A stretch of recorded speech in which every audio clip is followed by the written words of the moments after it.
So you guys catch the debate today? Mm-hmm. I got a little bit of it, but what do you guys think?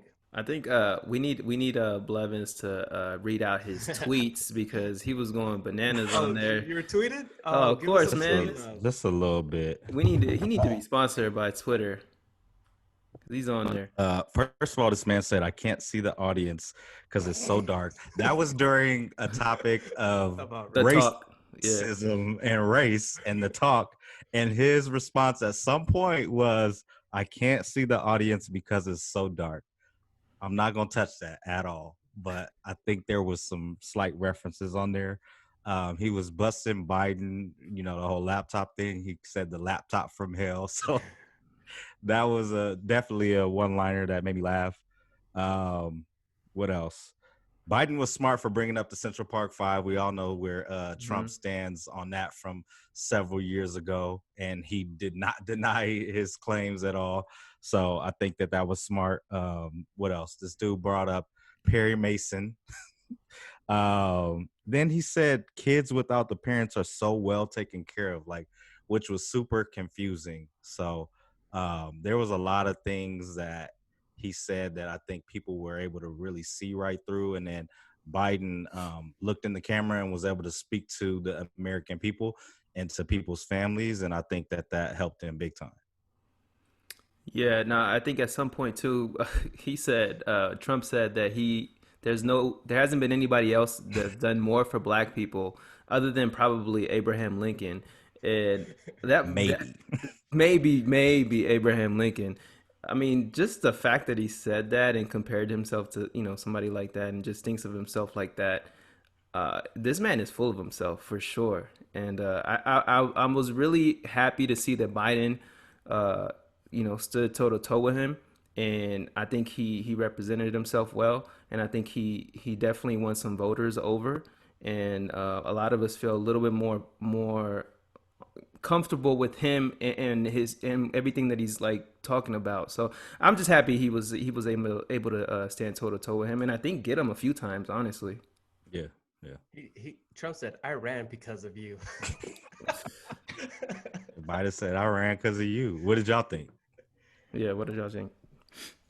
I I caught a glimpse of it towards the end, and I just think sometimes they're just pulling that race a little too far, like bringing up the black people, which I understand because of what's going on.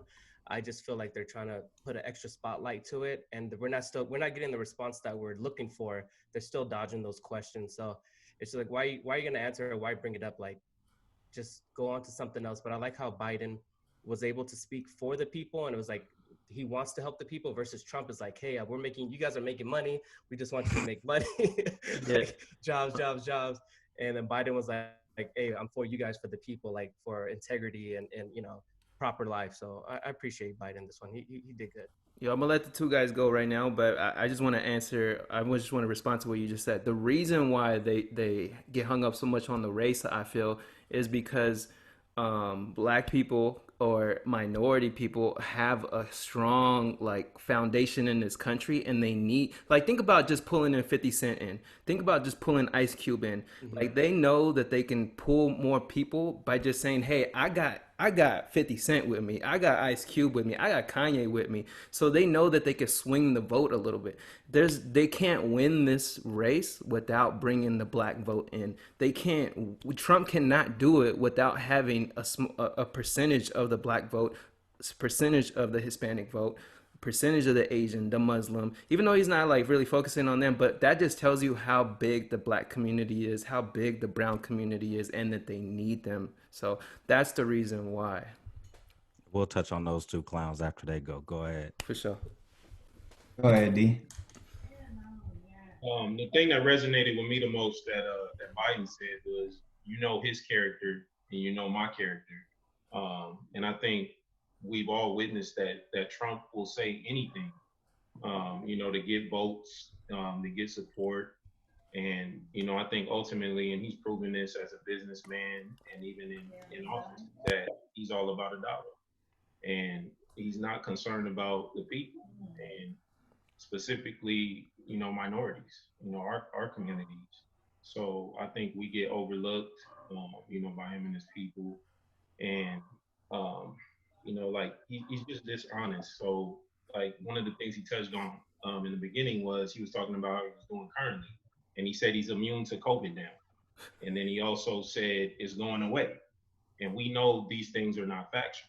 So the guy will just say anything, and in that position, you should be the most informed person or one of the most informed people. And clearly, he's not, or he's not conveying that to the public. So yeah, I mean, we got to get this guy out. No doubt. Yeah. And piggyback on what Dee was saying, like it's just a lack of leadership. When I want to look in that seat, I want to see somebody that is going to put us in a better place, but put us in a better position. And like, I'm not really getting that from Trump. Like, I feel he's benefiting off the divide in this country. You can see, like, on the issues that you see on social media or in day-to-day life, it's like one's on this side and one's on this side, and it's just causing that rift in our country. And overall, like, I think it's just disheartening. Like, we should be trying to like unify ourselves, but like, Trump is over here deflecting all of his shortcomings, and they just want to bring up Biden's past, but I want to hear how we're going to be brought together, Mm-hmm. That's real talk. Yeah, for me, like what a leader is, and you guys kind of touched on that, is accepting responsibility for your mistakes. You know what I mean? I think we've all been in some sort of position of leadership at one point or another in our lives, and know that when you're the guy, you get all of the blame and none of the credit, right? But you have to eat that. You have to take that. And then same thing, which I was saying, like I know a decent amount of people in my personal life who are like, well, I've made the most amount of money, while he's been in office. Well, first of all, you should be progressively making more money in your career anyway. But to have that really be the only thing that you could say positively, and at the expense of all these other things that have hurt a bunch of families, hurt a bunch of individuals, whether that's the separation of people, the divide in people's relationships because of politics, and the divide in our communities and our society, like, is you making a little bit of extra money worth it? Mm-hmm. And to kind of stay on topic, but to switch it up, like, what do y'all two think about 50 Cent and about Ice Cube? And there's two different. You have Ice Cube, who didn't necessarily endorse him, but his actions, show, that he's not really where we're at with things. And then you got 50 Cent, who outright, even though he's a clown and a troll, said that's who he's voting for.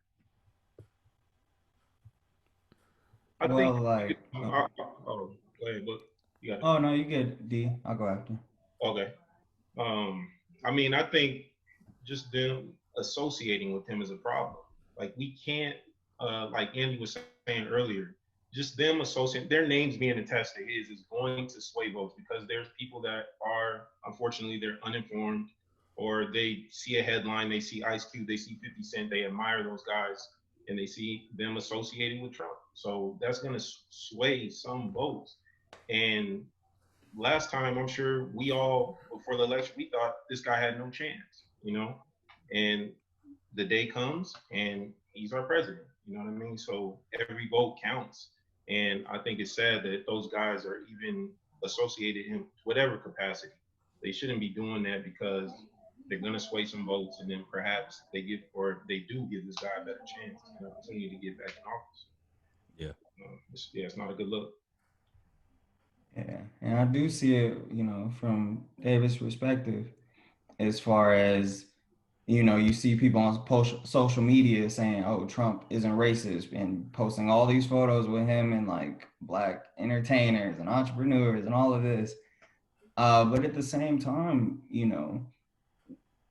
from my perspective, we should welcome those conversations. Hey, we don't agree, we don't see eye to eye, but we're gonna discuss the displeasures that we have with one another. Have those uncomfortable conversations. Say, Trump, I feel you doing this, that, and the third, and this is what I feel could help everybody. And if he does get reelected, if he doesn't, I feel that that dialogue should be between the president and his people for sure. Feel that? Yeah, That's he deflects go a ahead. lot of that though. No, my bad, my bad. I just think that he deflects that question all the time. He's never really answered it, and it was asked at the same time. Like, what would you say to that mother, that father that are having those talks?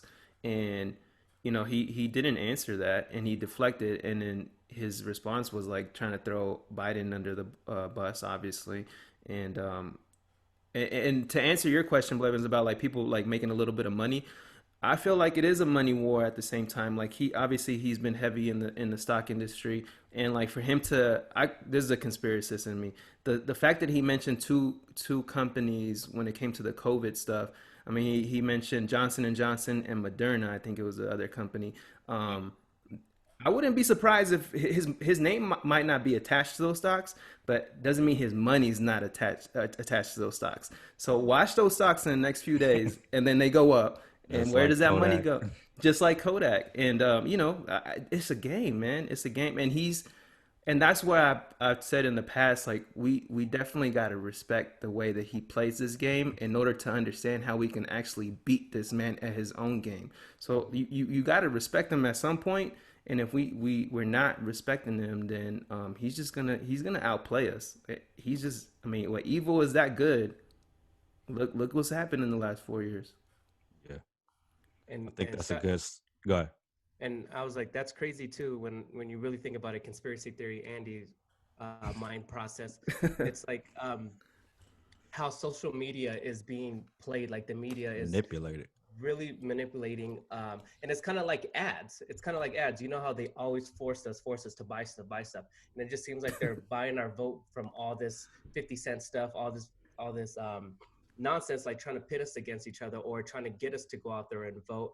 And then you got Kanye out there say, "Vote for me." They're like, just so He on the crazy. ballot though. He on the ballot. It's just You gotta crazy write a bid. how they're utilizing social media. Because look at us, we're talking about this. This is what they want. This is what they're looking for, a reaction. And it's just crazy how they're playing on social media to manipulate, politics nowadays. And they're doing a Either damn you the player or job. you getting played.